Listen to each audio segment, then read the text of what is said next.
Okay, right, here we are. We are back again.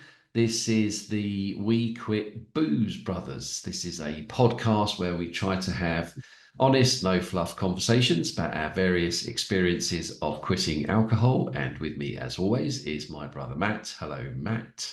Hello, Mark. Good evening. Yep, we are back again, and it's an evening session. I was out running yesterday morning doing a 10K thing, so couldn't make our normal time. But as usual, we're back, and we've got some good stuff for you today.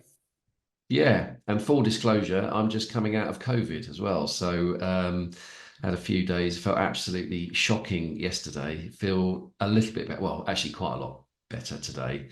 But I am a man, so I do need to mention it to everybody, and I do need to complain about it regularly. You want to That's tell people important. how many times you've had COVID as well? I've had COVID 5 times. 5 times.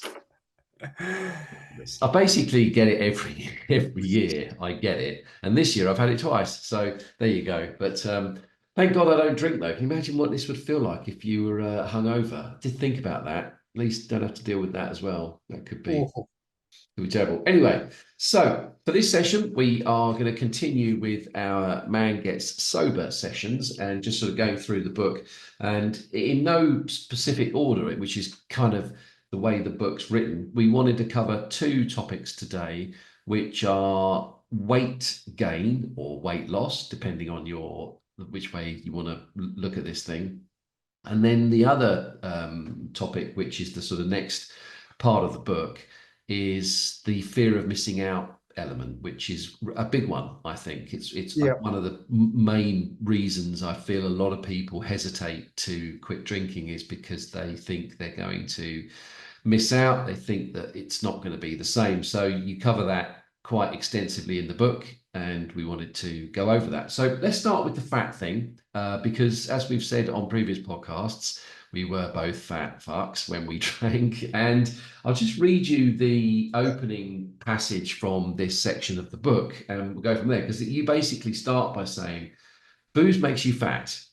And if you keep drinking alcohol whilst trying to lose weight, it will never work and you'll always be fat. Got it? I should really just stop here as it is that simple. Stop drinking, and I can pretty much guarantee that you will lose weight. And let me just go to let's sort of go over to the next page here, because you say, I kept my decision to quit drinking quiet at the beginning, another topic for later, but even the people who didn't know or who I hadn't told noticed something had changed. Why? Because the weight fell off me. And you know what? It felt fucking great. And I'll sort of stop there, but yeah, we've talked about this, I think, as being one of the top advantages. We covered sleep on the Yeah. last podcast, but yeah, that is what weight loss is a big thing, right? It really is. It really is. And when I sat down to write this book, I kind of, and I've said this before, I wanted to get things out of my mind, and I felt I'd achieved this great thing, and that I noticed lots of things that happened. And the actual series of the chapters in the book is called My Observations, and this was really one of the key ones, one of the great ones, to be honest, and one of the ones you really want to focus on. Now, it was rapid, to be honest. When I quit drinking, I was in kilos, pushing what, 94 kilos. Without looking it up, I don't know what that is in stone or pounds, but I was overweight, and I felt overweight. And you know what? I just have to be honest here, but sometimes I would sit down, hungover probably, and I had a mirror that was on the wall, and occasionally I would look, glimpse as you do, and I'd see myself putting my socks on, and just my gut sort of hanging over the top of my pants. There's a lovely image for you all there. So hopefully you're not eating. And it shocked me at times, but you know what? When I was drinking, I thought, I tried to watched what I ate. I still ran. That's one thing I always did, regardless of how bad things were. I always managed to do exercise, not tons. And there were times when it was maybe once a week and it was a half stab, really, I guess. But when I stopped drinking, the weight fell off. And I think the reasons are pretty simple. So, first of all, we've been through it before. You're not putting alcohol in your body, you're not putting ether in your body. So your body isn't spending time breaking down alcohol, it's breaking down the food that you eat straight away. When you go to bed, it's concentrating on that. So it's actually breaking things down as your body should do, and it's not delivering it as fat, not as much. I mean, obviously, if you eat too much, then obviously that problem would be there. But so that's one of the key things, is you're not having to, the body isn't struggling to break down the alcohol. Alcohol is not a natural thing for the body to ingest. It's a poison, it's ether.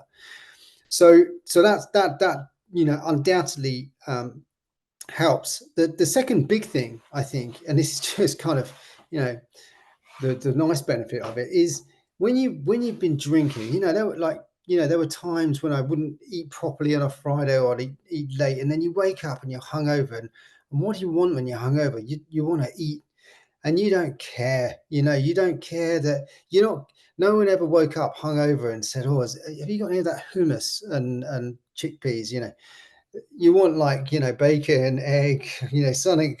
Or you go, oh, let's go out for a breakfast, let's go out for lunch. Or, we used to do it when I used to come and see you in America. We'd go out to one of those diners, and don't get me wrong, it was very nice. I had great times, but you lose that control. It's one of the things with alcohol. We speak about it even when you're drinking, but there's that after effect of not drinking, and that's that losing control of what you eat. So the reality is it did start to fall off. And Mm. really, by about 4 or 5 months later, I was down to a weight of about 75 kilos. So that's not far off a 20-kilo loss. Yeah, it's And crazy. that's without really trying. Now, I'm not going to lie, my exercise upped. My, what I was eating became far healthier. So yeah, there were those consequences. They were great consequences. And Mm. I just think, I really do. I see people, and I see that there's someone I know. I'm not, obviously going to say who it is. She doesn't really know me that well, but I know of her. And I remember what she used to look like when she was, say, 25, and now she's 45. And yeah, we all change. Look, we do. There's no doubt about it. But she's probably 3 times the size, like, of what she was, and she drinks a lot. And you just think, you know, Mm. you can nibble your way through a salad at lunchtime. But the minute you drink, Mm. it all goes out the window. You want the greasy food. Mm. You you're drinking the alcohol, which is bad as it is, and sadly, it's you put on weight. So honestly, it is one of the brilliant benefits, and Yeah. weight loss is clear, I think. Yeah, you mentioned in the book, actually, it's just quite an interesting one about how you tried to lose weight. You ate the diet food, the low calorie offerings in the supermarket. You kind of went, Yeah, right, as long as you're drinking, you're always just constantly had no difference. fighting a losing battle. And you describe in the book, why that you do give, you sort of provide the science behind the reasons why you wait, the way that the body metabolizes alcohol, and the way that it treats the calories in alcohol, and the way that it treats the calories in the food. So there's lots of science to back it up, but essentially you do. And you also make the point in here, if I can find it, which I liked as well, because I think it sort of lends into the sort of thread of it, which is the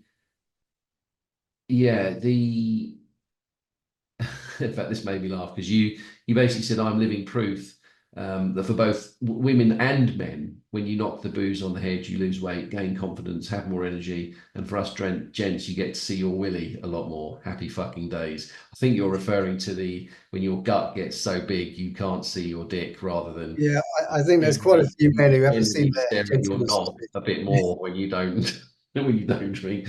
But and there's something else that wasn't actually the bit that I was going to read, but that just yeah, this is it. And then you said that I've fucking done this, and it's the best feeling in the world. And you kind of make the point that you notice the weight start to fall off you you feel good, you've got more energy, you start to get compliments, and that sort of self-fulfilling prophecy, but a positive, Yeah, it's sort of you get compound interest on the one decision to quit drinking leads to all these other benefits, and it's just an all round win, basically.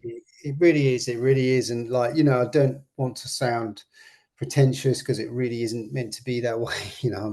I'm nearly a 50-year-old man, so but it has a domino effect. So, you lose the weight, you get a bit more confidence, you feel better about yourself, you want to improve even more. So you think, well, what if I did more exercise? And now I go to the gym, and that's had an effect. And it's this snowball effect that, Mm. I've seen it with you, like massively. You like me, you lost the weight.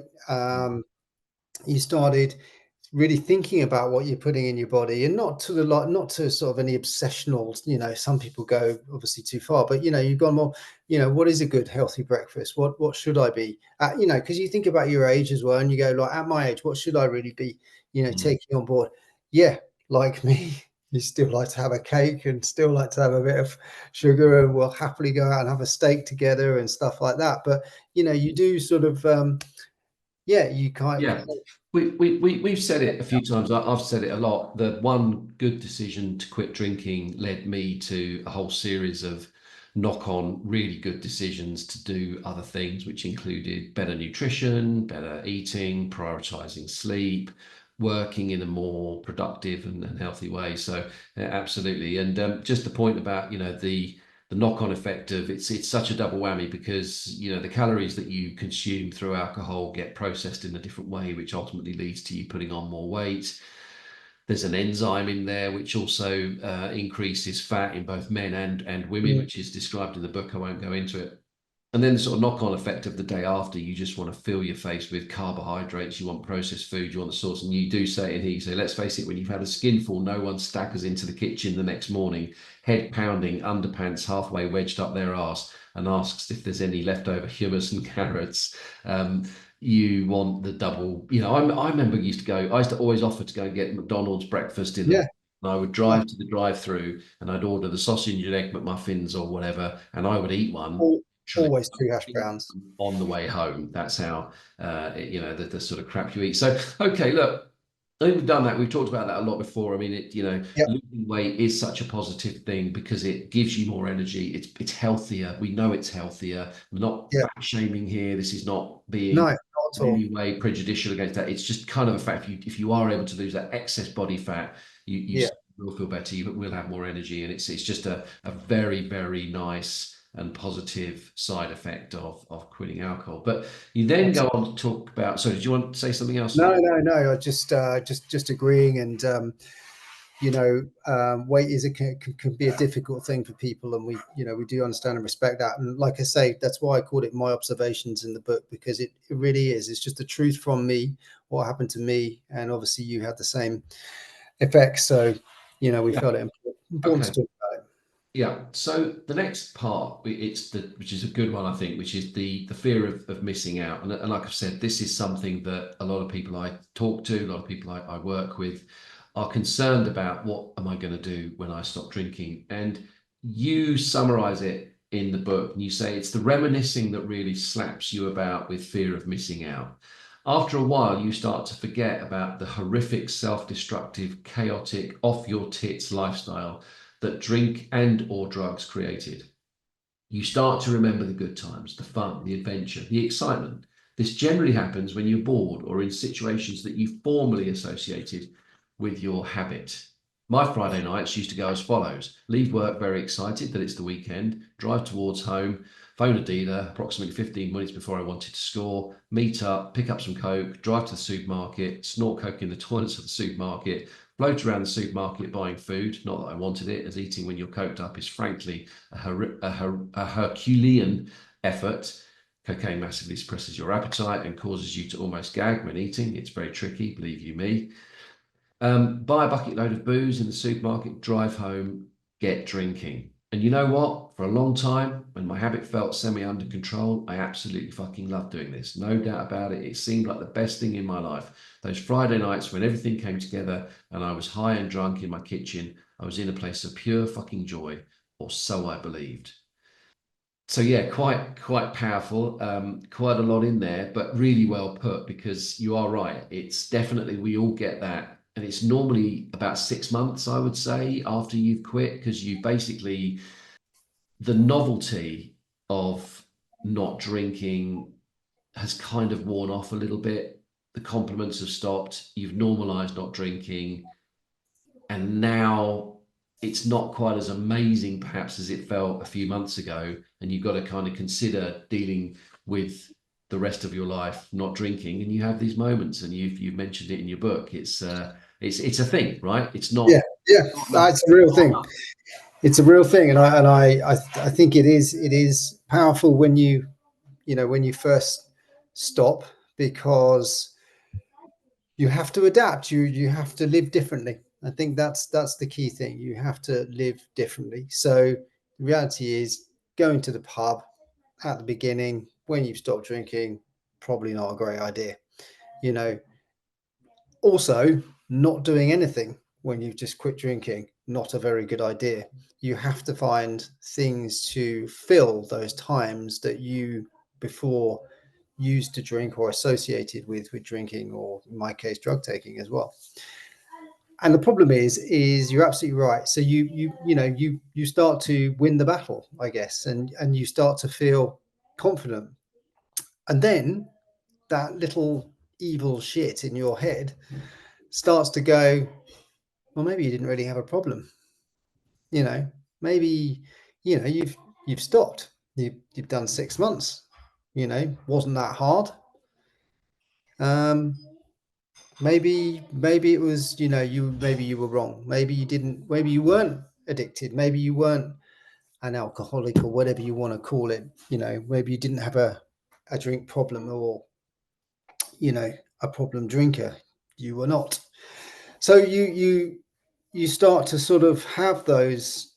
You know, am I missing out? Am I, what am I, do I not want to drink for the rest of my life? Is this just a passage? Is this, what am I going to do? You start doing silly things like, well, what do I do if my kids get married? Am I not going to have a glass of champagne with them? Am I not, and you start to build that sort of, that fear that you're missing out on things. But also it's prevalent hugely as well on with those who are considering stopping. And I would say, without doubt, it is the number one factor that stops people drinking. End of story. Because you think, what the hell am I going to do if I'm not drinking? You What mean the hell? stops? You mean stops people quitting drinking? Yeah, Not I yeah. believe so. I believe it. I believe it's the number one factor that stops people quitting drinking, because they think, well, what am I going to do on a Friday night? What am I going to do when I go to the football? What am I going to do when it's someone's wedding? What am I going to do when it's a work night out? What am I going to do when it's Christmas? What am I going to do when it's my birthday? Mm, It All those blockers come in, and and people, I'm me included. You think, well, I'm going to miss out. I'm not going to have fun anymore. My life will be incredibly dull and boring. And I think that leads a lot of people to keep drinking, and unfortunately put themselves through far greater pain than if they quit. So it's a double-edged sword for me. It's that real difficulty when you're considering giving up drinking, and it mm, also will come, and as I say, it will come and slap you in the face a few times. And even now, I will occasionally, I've said this before, walk past a bar. It can be a nice sunny evening in Paris, and the pure Emily in Paris, for those people who watch it, they're sat in a bistro or a nice French bar outside, and someone's having a glass of wine. And I walk past and I go, that looks nice. yeah. I And it mean, is nice. I'm sure it's nice. But you know what? It wouldn't be nice for me, yeah. because it would only lead one way. It's a really fascinating one, actually. I think it's probably never goes away fully, if we're really honest. And since the podcast is all about having honest, no fluff conversations about this topic. When I was in in Spain a week or two ago. We went to this lovely restaurant, my wife and I, and it was a sort of steak restaurant. So we had this incredible piece of Spanish steak with Mm, gorgeous, and of course she ordered a glass of red wine with it. And I just had a moment when I thought, fucking hell, that looks really nice. Like I feel like I'm missing out by not having that. mm, And I didn't have a glass of wine. I had a non-alcoholic beer and she did, and then she had a glass of champagne. And then as I started eating it, I really enjoyed the meal, really, really enjoyed the evening. And I remember waking up the next day, and my wife, who doesn't drink an awful lot, did have a slight headache. And I just thought, mm. look, the reality of that situation was her evening wasn't in no way better than mine. We had the same No, night, we had the same evening, we ate the same food. It was as exciting for me as it was for her. Um, but your brain does fuck with you, and it really, you put it in here, you put, does life become boring? And then you say, no, it does not. Yes, you must find other things to do to fill your time, but I do so much more now than before, such as writing a fucking book, for example.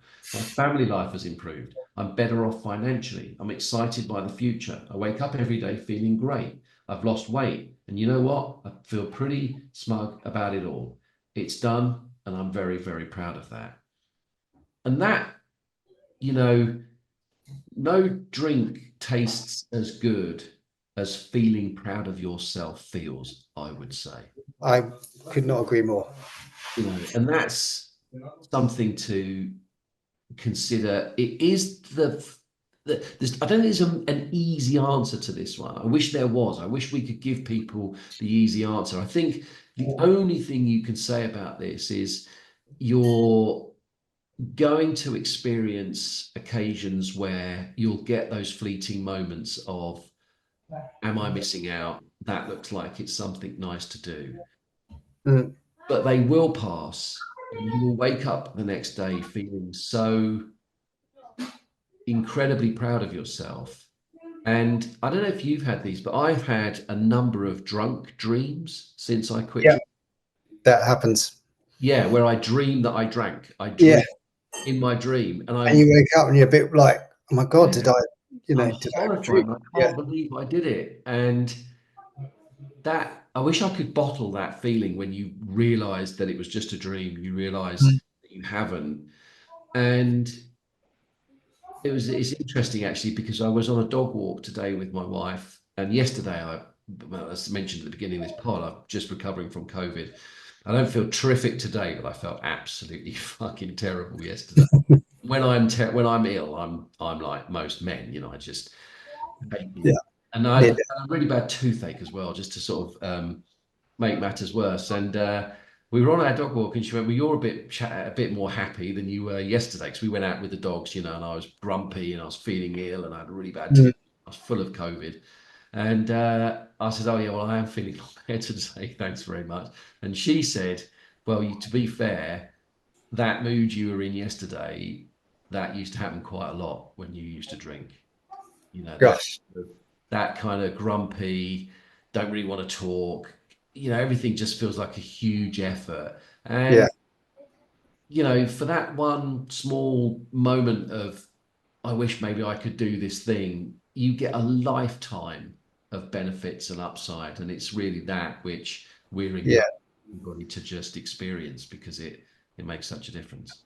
absolutely. Yeah, actually, this is quite a nice lead in. I just want to finish with a little story. So, I would argue actually that you go from the fear of missing out to the joy of missing out. I went to a stag do about 2 years ago. I don't know what you call them in the States. Bachelor party, is it? Yeah. Yeah. A good friend of mine, and the lucky thing was that I had a hand in the organisation. So I knew that I was going to be with 8 other guys who were looking to drink and have a lot of fun, and that's totally cool with me. So I organised a lunch in a nice in Montmartre. So those people who know it, Sacré Coeur. And then we went axe throwing, which was kind of cool. So there was, there was quite a lot of drinking at lunch, and I had lunch, and then there was some other things going around. So that can be associated with parties as well. And then so we went axe throwing, and there was more drinking at the axe throwing, which I always thought was kind of crazy that you could drink beer whilst throwing axes, but you can. And then we went back to the hotel. So we're back to the hotel, sitting in a hotel room whilst more drink and other substances are being consumed. And I'm drinking Nespresso pod coffee. And two good things happened. The first thing that was good was the groom, who is a best friend really for me over here in France. He said, let's go downstairs to the bar. And I was like, that's cool. So him and I went down there, and he said, this is good. I'm just going to take a pause because I'm with you. And so we sat and chatted for about an hour and a half, and he didn't drink. And then he started up again. But that was good, a good thing. I respected him hugely for that, and we had a really nice chat. I got to spend some time with him on his stag do, and that was really, really nice. I really appreciated that. And then, sorry, two more great things. The second great thing was it got to 10 o'clock in the evening, and I stood up and said, guys, I've had a wonderful day. You carry on. I'll see you tomorrow. And I left. And despite the calls for, come on, we're going to a club, it's going to be great, just come, it doesn't matter, I'll pay, all the sort of shit that you hear, but nice stuff, friendly, I went home and I got a great night's sleep. And the plan was to meet them for brunch the next day. So I got up, got in the car, drove to the hotel, and we met for brunch. They were the Walking Dead. I mean, they were just in a state. And then, two of them basically started drinking again because I think it was their only way out. They drank about 2 pints within minutes, and they were back on it. And I just sat there and thought, I am so glad that I missed out. So there you go. That for me is the It's a joy of good one. missing I out. like it. I really like the concept of changing the term fear of missing out to the joy of missing out. And yeah, definitely had that, loads of it. Leaving a party when it's all about to get really messy, and you know everybody's going to feel terrible the next day, and you're not, you're going to feel great, and you're going to get good. It's one of the most freeing, It's liberating. expansive, liberating, joyful feelings when you just walk out. You feel free, you feel great about yourself, and good way of summing things up. Maybe we should just leave it there. Yeah, the joy of missing out, not the fear of missing out. So cool. Okay, well look, I think we can call it a wrap there. And yeah, good session, despite the frailties of yours truly. And yeah, thanks again for listening, everybody. Please do all the usual things as much as you can, because it just helps to get the content out. We get loads of great comments, and this does genuinely seem to really help people, and that's the point. So the more people that can be involved in this and can just get the help is the more of those the better. So thanks for listening. As always, never quit quitting. Thanks very much. Give us a thumbs up, leave the comments. We love those, and we'll speak to you next time. Thanks a lot. Take care. Bye for now.